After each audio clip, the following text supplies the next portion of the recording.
Hello, hello. My name is Powerful Jasmine, and this platform, Restoration Catalyst, is all about building our relationship with God to gain healing, strength, and peace.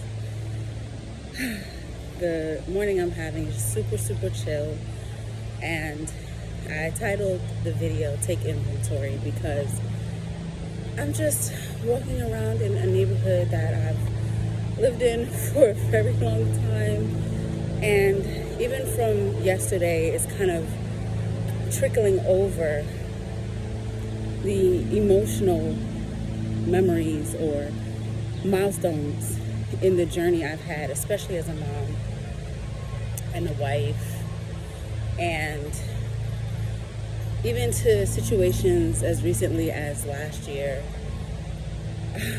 I'm just talking with God, allowing the reality of my life to play itself out, and I'm acknowledging the parts of my life that have been unknowingly painful. Like, it's not a bad thing, or I don't feel negatively about it until looking back at it and I'm like, oh, that maybe wasn't okay. Or as I get older, as we live, the neighborhood is doing a whole bunch of touch-ups. So there's like construction cars all over the place, trees getting cut, water sprinkling.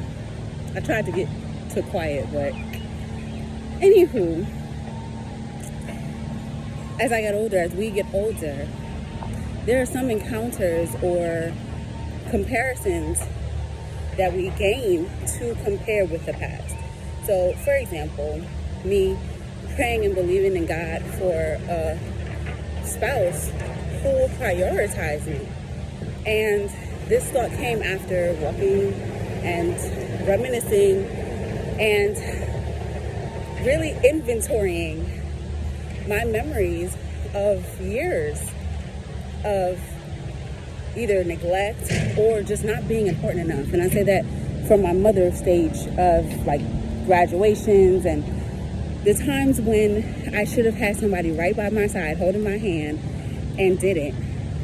Because those were even the years where it was cute, kissy, huggy, and like the normal time in the relationship, not distress, no infidelity or marriage and breaking up.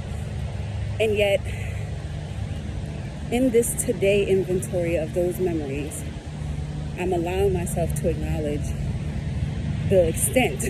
I'm having a greater realization of the extent to which that partner was a poor choice. And so I continue to walk around in a different area, and I try to just admit with God that I have no problem. By this point, after these last few years, I have no problem pouring out my problems to God. Feel the tears, let them out. Did you know crying is healthy for you? Did you know that it actually contributes to feeling better? That really actually crying, emotional tears, not any tears, emotional crying, that heartbreak kind of washing down your face actually not only releases proteins and stuff, good things, but we're not drinking it. So anyway, it actually releases hormones in your brain that then release the feel-good hormones.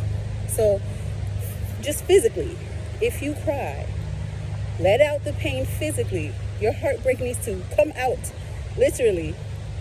And that expression of your heart's sorrow can actually help your brain release new hormones to relieve you physically. But when we pour out our pain to God, I was just thanking God with that.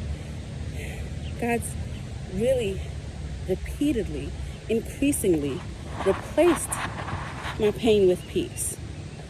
And I'm not saying it's been easy. I'm not saying it's been easy. I've definitely had to find stronger levels of myself and grow up in different ways because of different hardships and difficulties from different sources, be it finances or relationships, and sometimes just being unsure within myself, unsure of myself, unsure about what to do next in life.